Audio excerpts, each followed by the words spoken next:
Hi everybody, welcome back to my channel. Today we're going to do a DIY Dollar Tree seasonal gnome, and I'll tell you what that means in a minute. He's super cute. We're going to use a witch's hat. If you don't have a witch's hat, they came out with like a Santa thing that might work. I don't really know, but I just have the witch's hat. Allison Borker gifted me with a ton of them. You'll need fabric. We're going to use one of these scarves as well as one of the black and white ones, but then the blankets and all those things work too. And we're going to use a mop head.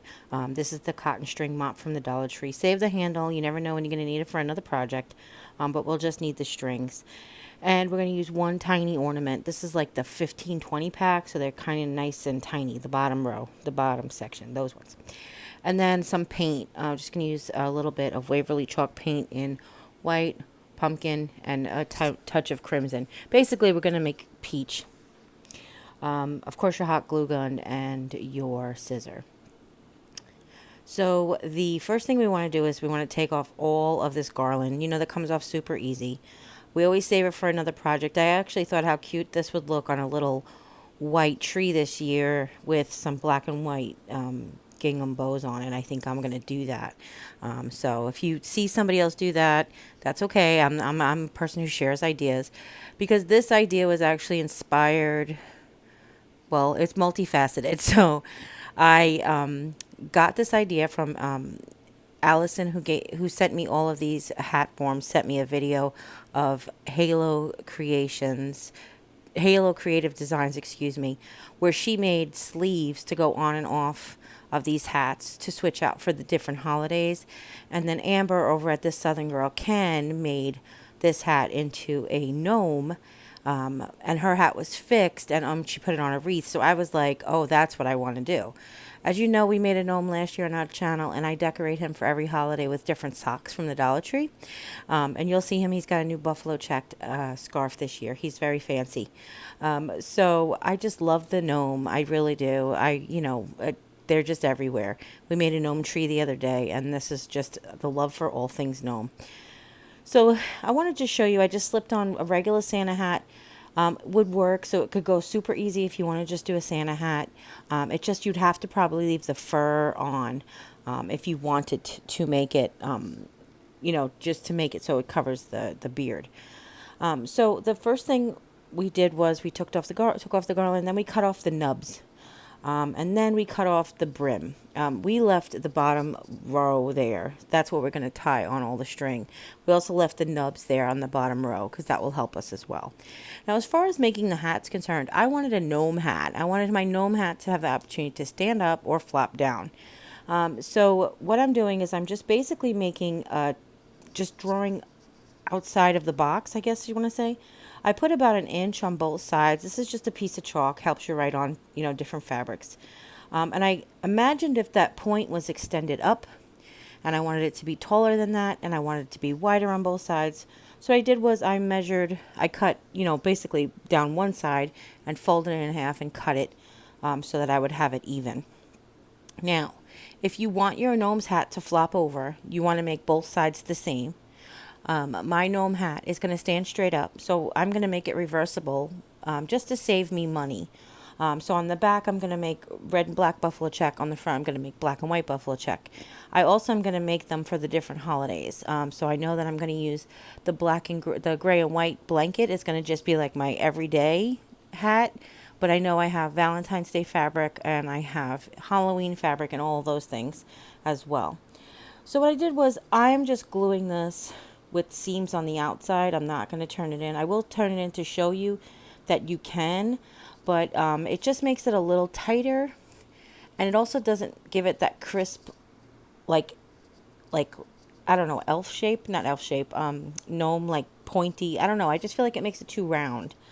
So I'm just leaving it glued on itself. So what I did was basically laid them on top of each other where I wanted them to be, glued a section at a time, and then cut them both out. Now, what I decided to do as well was to cut off the end of the hat. I did this for a couple of reasons. As you can see, it does fit, and it doesn't really bend the hat the way, I don't know, that looks natural, I guess. But I don't need it to be there, and I want my hat to stand straight up. But if you want to flop your hat, if you want to leave that point, if you want to make your hat even longer and floppy like a sock, If you want to make it two-sided, obviously all of these are just design elements that you can change up to make it personalized for you. So to add the thread, I have lots of videos on my channel. I'll link one in the description box down below of how to take this apart, the mop, but you're just going to get the yarn off the mop. And what I've done is I've just put in a little bit of hot glue and I folded the pieces of string in half, and we're just going to hook them onto those nubs that we left on the inside. Like I said, leave those nubs because they're going to help you. Now if you do notice, the nubs are, some of them are further apart. So what we're going to do is everywhere there's a nub or an upright, we're going to go ahead and do that loop where we fold it in half. And every space in between, we're going to fold it in half from front to back to fill in the space. Okay? And I'm just doing it in real time here just to show you. It's easy to show you how you can do it. Now, I decided that I wanted my gnome to have a pretty long beard, sort of like a ZZ Top look is what I was thinking my gnome would be. But obviously, that's another design element that's entirely personal. And I also decided my beard was going to go from hat brim to hat brim. But that, again, is also entirely up to you if you want to change that up and make that design a little different. Okay? So,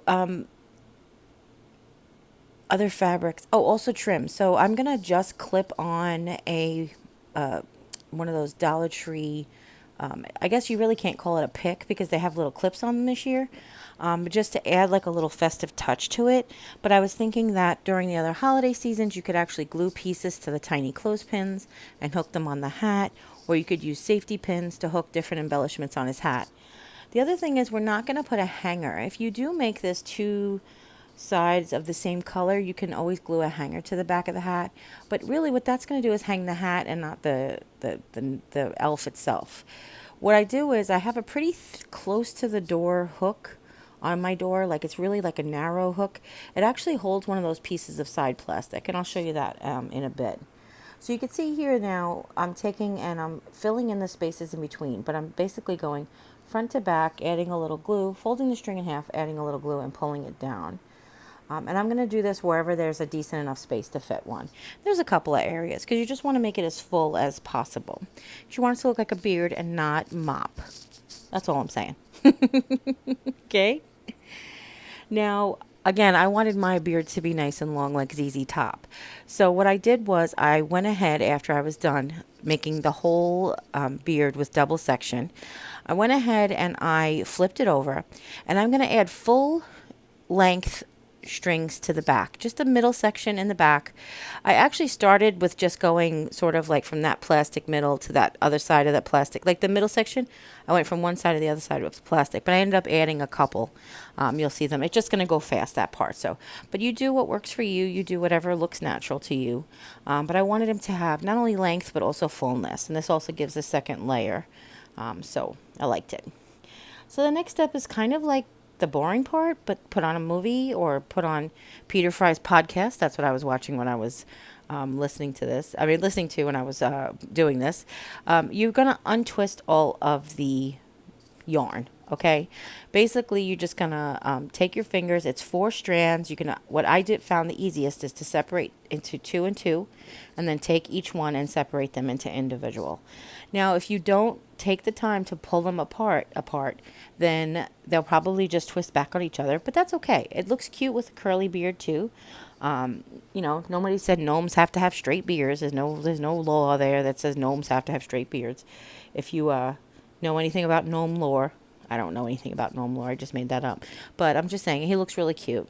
I think I mentioned this when I was making the tree, that my dad had a curly gray beard right before he passed away, or a few years before he passed away.